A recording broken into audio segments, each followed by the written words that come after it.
Welcome to this tutorial on Altium. Today we're going to focus on going over what happens when you get Altium installed fresh on your computer and you want to get things set up for either your organization or your personal use with regards to templates and maybe setting up different parameters, schematics, and whatnot.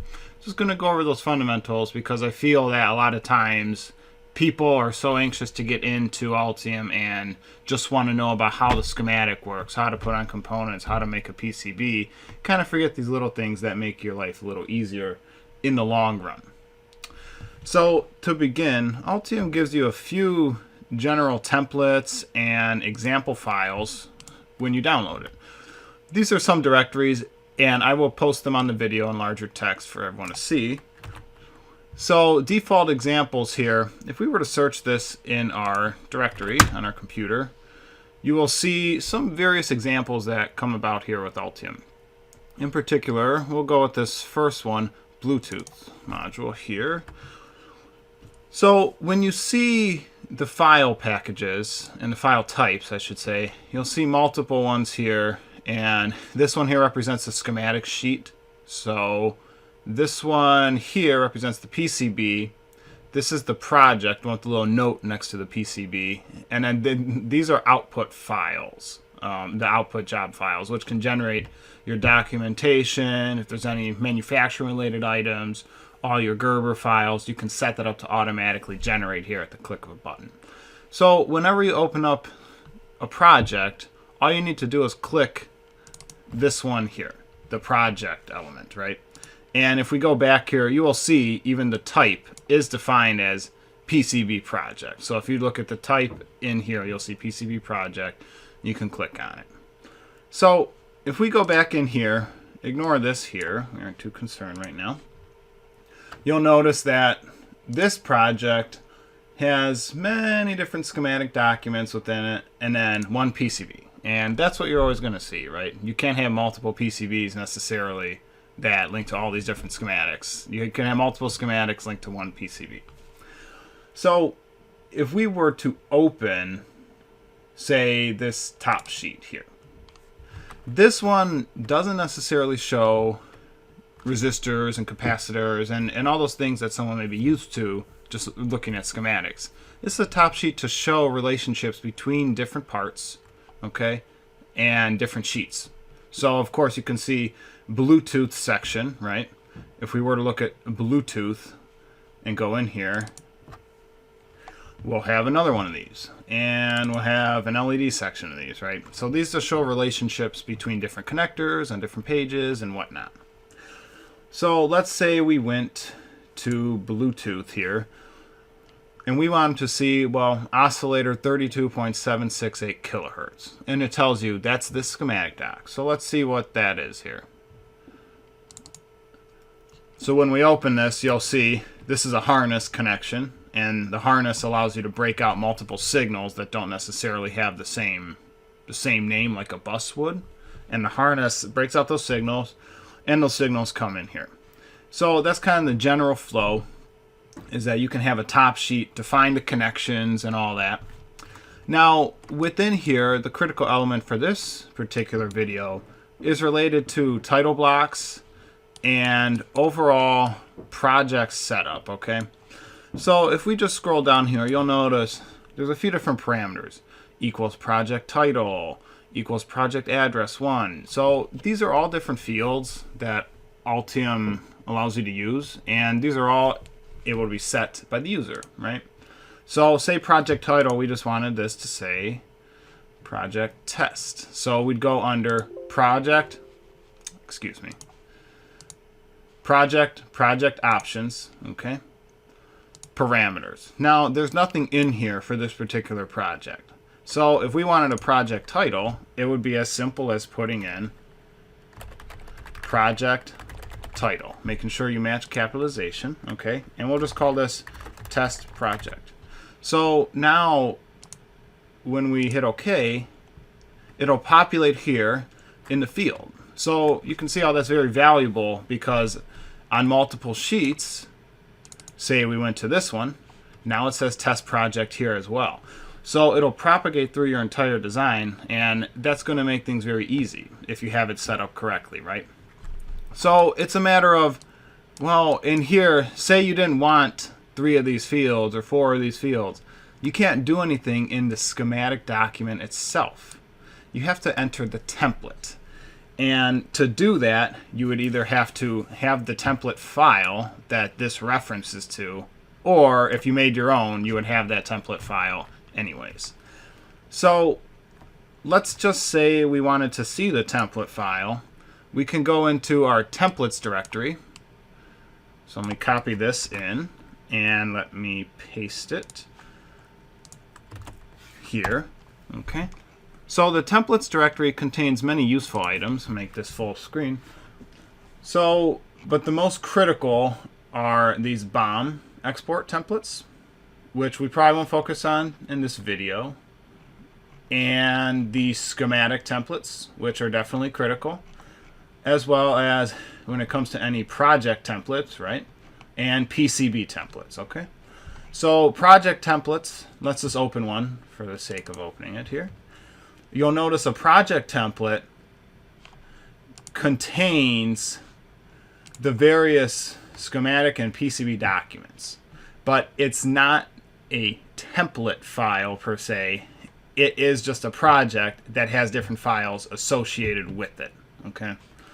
So if we wanted to open a template file for a schematic, we would want to make sure that we're opening the template version. You see here how it says schematic template versus this one schematic document. So when it says document, you cannot adjust any field from the template because those are locked in place, so you can't change them and you can have consistency between projects. So let's just say we wanted to open up the B sheet size, okay? This is the template format.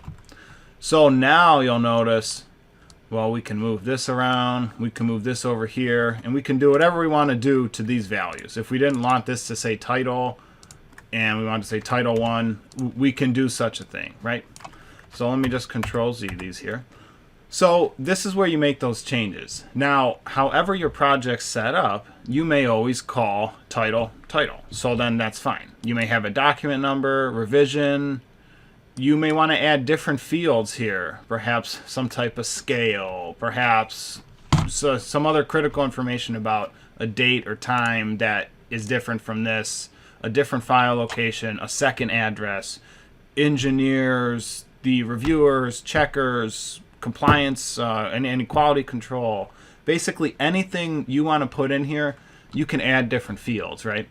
So now it's a matter of how do we add different fields. So we have multiple ways to do that. You can extend this box and do what you want to do, or you could simply hit P, which is a hotkey for place, and you'll notice all hotkeys are designated by the underline for that given field. So P, and then we'd want to place just a simple line, so a drawing tool, so P, D, L, okay?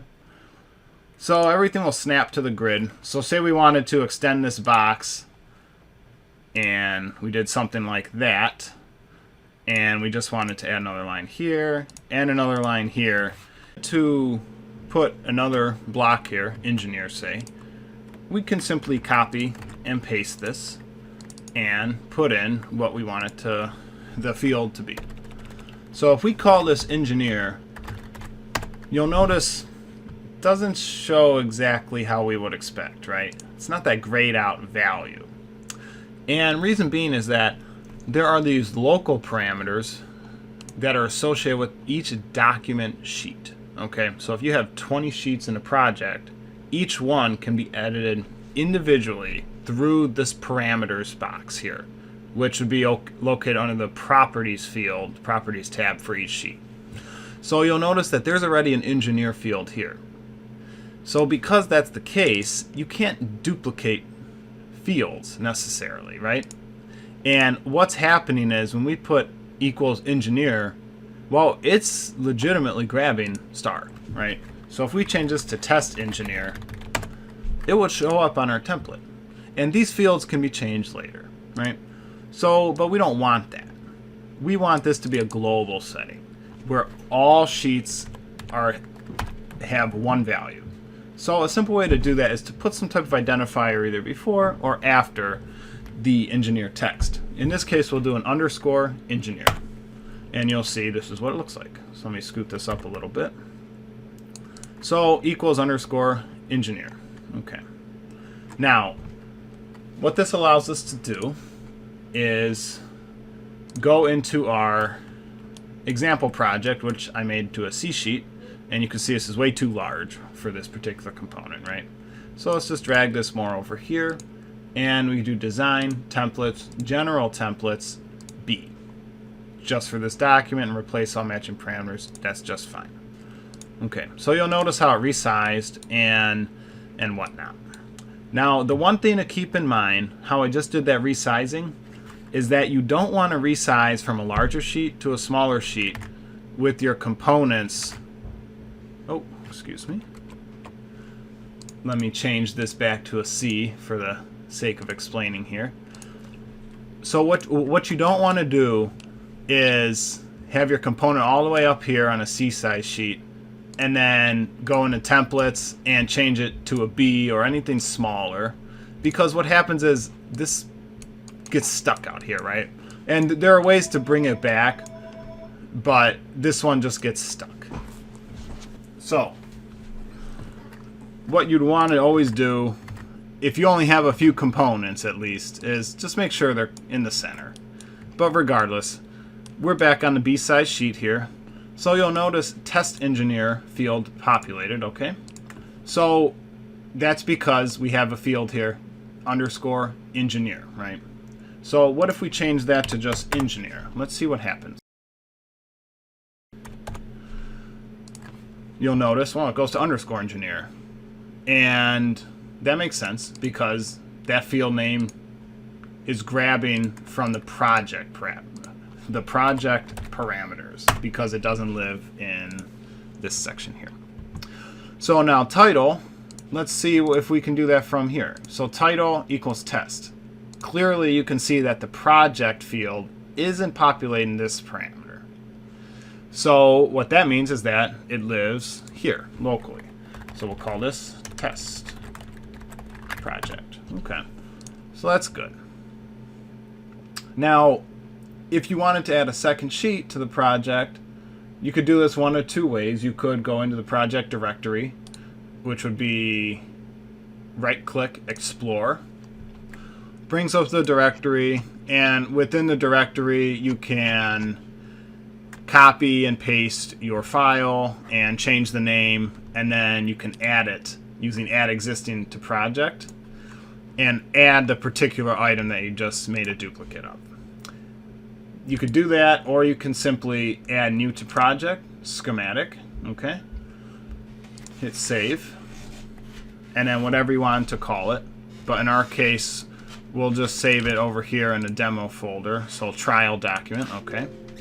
We'll replace that. That's just fine. So now that this is all saved, you'll notice, well, it doesn't match the format, right?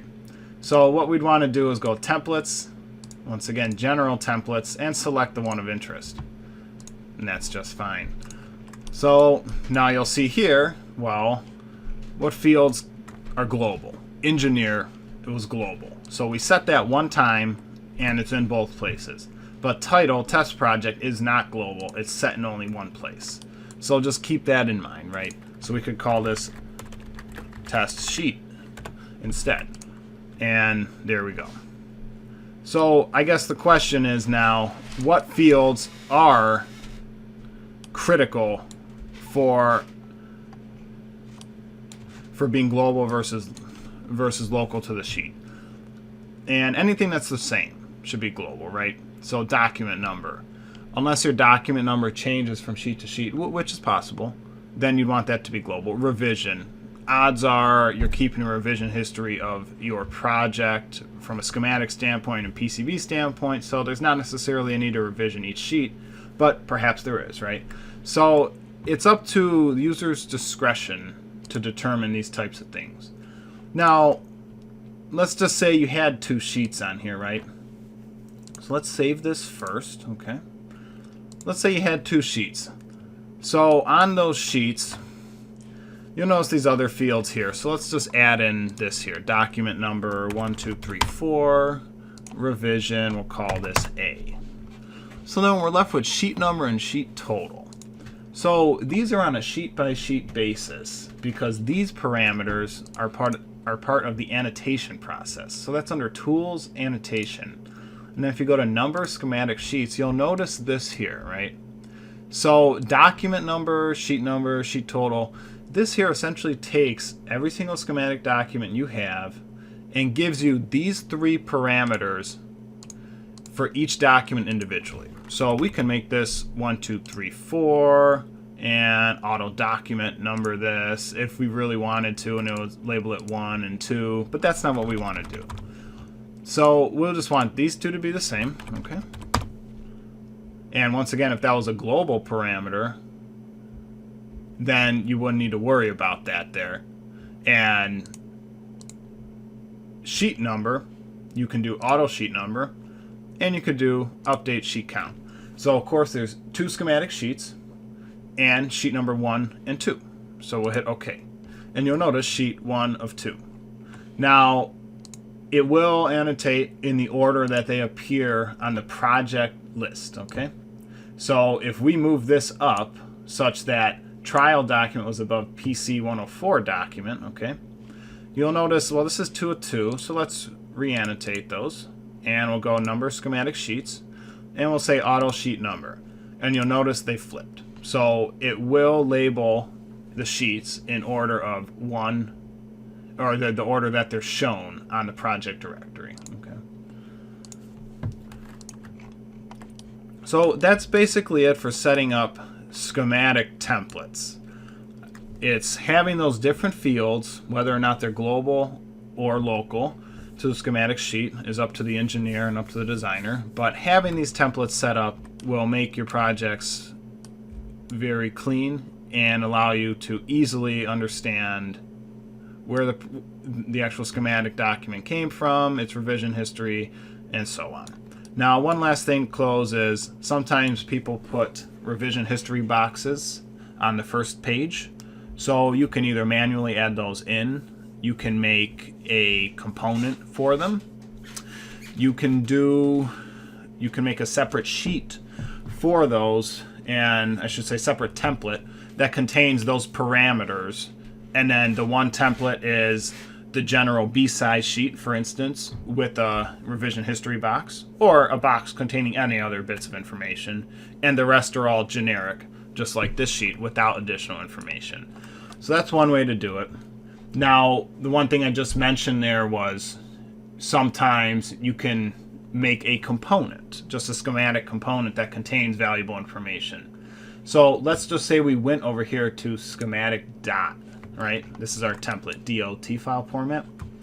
And we wanted to add in a different title block because we really don't like this one. So what we can do is just highlight this, right? Yeah, we don't want that anymore. So then we can go into our components, which I already have this partially set up here. So let me go in and show you. So with Altium, they provide this generic schematic title blocks schematic library. Okay, so in that library it contains different title blocks you can use here. So it's already installed on my libraries set, and I'll show that in another video exactly how to do that. But within here you may say, well, I want this one, so you can drag this down, right? You put that in your template. Okay, well, I want this one. So whichever one you may want, you can add in very quickly, right? So making these components can allow you to add in different fields in your actual schematic design as well. So say we went to trial document and we wanted this block here. Okay, well, you'll notice it has all the same information as this down here. It's just a schematic component. But being a schematic component, it allows us to change things that we normally wouldn't be able to change, okay? So inside here, if these are the different parameters, for instance, address 1 if we change this to address 6, you'll see that that changed. And that's the one benefit of doing title blocks and revision history boxes and things along those lines as schematic components, because it allows you to change different fields, but at the same time quickly import in. Alright, well that about wraps it up for this video. If you have any questions, please comment below, and I'll be making more videos in the near future. And that's about it.